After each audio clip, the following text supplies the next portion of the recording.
কথায় আছে আনএক্সপেক্টেড জিনিস নাকি সবসময় অনেক বেশি সুন্দর হয়, সেরকমভাবেই একদমই আনএক্সপেক্টেড ছিল ব্যাপারটা। আমার সাথে হঠাৎ করেই ঘটে যাওয়া একটা ব্যাপার, কোনো রকমের প্ল্যান প্রোগ্রাম ছাড়াই আর কি। অনেক একটা খুশির খবর বলতে গেলে, চলেন আপনাদের সাথে শেয়ার করি। হ্যালো এভরিওয়ান, আসসালামু আলাইকুম, কেমন আছেন সবাই? আশা করি অনেক ভালো আছেন, আমরাও অনেক বেশি ভালো আছি। তো আমার ফেসবুক ইউটিউব সবাই জানেন টুকটাক আসলে আমি ওখান থেকে আর্ন করি। তো যাই হোক, আমার ইউটিউব থেকে আসলে টাকা উঠাবো উঠাবো করে উঠানো হচ্ছিল না, মাঝখানে কিছু সমস্যাও ছিল। তারপর কিছু টাকা আর কি উঠাবো ভাবতেছি। তো মূলত অন্য একটা কাজে আসা, আমি সারাদিন ব্যস্ত ছিলাম। এটা আসলে 11 তারিখের ভিডিও। সারাদিন ব্যস্ত ছিলাম, আমার একটা কলেজের প্রোগ্রাম ছিল। তারপর হঠাৎ করেই সন্ধ্যার পরে আমার হাজব্যান্ড বলল কি, চলো আমরা একটু বের হই, অন্য একটা কাজে বের হয়েছিলাম আমরা। তো সেখান থেকে বের হয়ে কেন জানি না আমাদের একদমই সিদ্ধান্ত চেঞ্জ হয়ে গেছে। তো সিদ্ধান্ত চেঞ্জ করে এখন আমরা অন্য একটা জিনিস কিনতে যাব। তো সেজন্য তো সবার আগে বুথে আসতে হবে, টাকা উঠাতে হবে। তো আমরা চলে আসলাম, আমরা ডাচ বাংলার বুথে চলে আসছি। তো এখান থেকে টাকা উঠাবো, তারপর যাব, তারপর সেই কাঙ্ক্ষিত জিনিস কিনেই ফেলবো।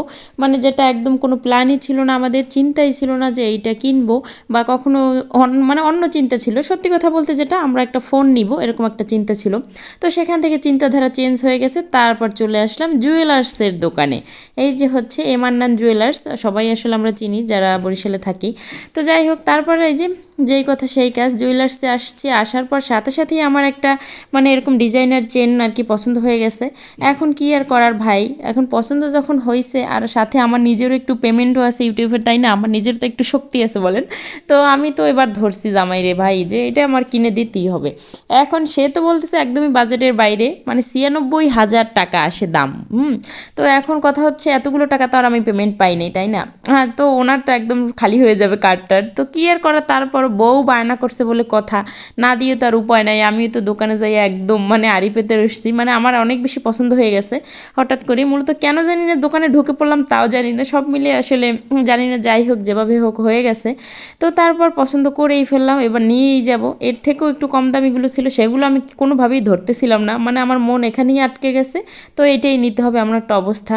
আর আমার জামাইয়ের কথা হচ্ছে, যেটা আসলে পছন্দ হয় সেটা আগেই জিজ্ঞেস করে যে তোমার পছন্দ হয়েছে কিনা। তারপর যেভাবে হোক আল্লাহর রহমতে ম্যানেজ হয়েই দেয় বা করেই ফেলে। তো যাই হোক, তারপর নিয়ে নিলাম, সব কিছু ম্যানেজ করে নিয়ে নিলাম। সব কিছু বলতে তারা একদম ফাঁকা করে নিয়ে নিছি, এরকম একটা অবস্থা। তো হঠাৎ করে আসলে 96,000 টাকা, তো তারা তো ফাঁকা করতেই হবে, তাই না? তো একদম তার কার্ডটা ফাঁকা করে তারপর নিয়ে নিছি। তো এই যে দেখেন কেমন হয়েছে, আমার কাছে কিন্তু অনেক বেশি ভালো লাগছে, অনেক বেশি ভালো লাগছে। তারপর এই যে তার অবস্থা, সে বলতেছিল যে আমারও তো একদম শেষ করে দিছো। সে খুবই টেনশনে ছিল। পরে আমি বলতেছি, ভাই আপনি কি খুশি না বউকে এত সুন্দর একটা জিনিস কিনে দিয়ে? বলে অবশ্যই খুশি, কেন খুশি হব না, আমার পকেট সব ফাঁকা হয়ে গেছে, অবশ্যই তো আমি খুশি। কি একটা অবস্থা, সে দেখাচ্ছিল যে তার আর আমার দুইটা কার্ডই আমরা করে ফেলছি, সেটা আর কি। যে বলতেছিল যে ভাগ্যিস কার্ড দুটো সাথে ছিল, তুমি এমন একটা বাচ্চাদের মতো করলা। আসলে আমিও কোনো প্ল্যান করে যাই না, কেন জানি না গিয়ে আমার এটা এত বেশি ভালো লাগছে, আর ওনারও ভালো লাগছে, যেটা সত্যি কথা। তারপর আর কি কিনে ফেলছি। আমাকে দেখলেই বোঝা যায় আমি আসলে এভাবে কেনার উদ্দেশ্যে যাইনি, এমনি একটা কাজে বের হয়েছিলাম। তো তারপর কেনা হয়ে গেছে, আলহামদুলিল্লাহ, আল্লাহ রহমতে হয়ে গেছে। তারপর একদম নিয়ে নিলাম প্যাকেট করে। এদিকে আমরা একটু চাটা খেয়ে নিচ্ছিলাম। আসল কথা হচ্ছে কি, রিজিক বলেন বা ভাগ্যে বলেন, যা আছে ওটা আসলে কোনো না কোনোভাবে হয়েই যাবে। এটা আসলে কখনোই প্ল্যান প্রোগ্রাম করে হবে না, এটাই বড় কথা। তারপর চলেন বাসায় এসে দেখি, এখন আমি নিজে তো একটু দেখবো ঠিকভাবে, তাই না? ওখানে বসে তো জোরাজুরি করে নিয়েই নিছি।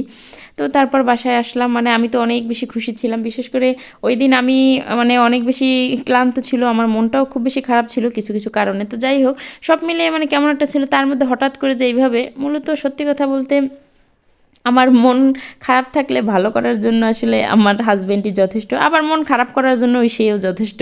সব কিছু সেই করে। যাই হোক, তারপর এই যে দেখেন কেমন হয়েছে।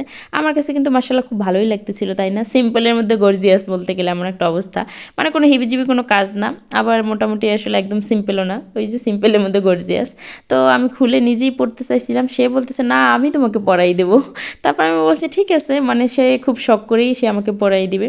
আচ্ছা দেন পড়াইয়ে, তারপর তো দিল।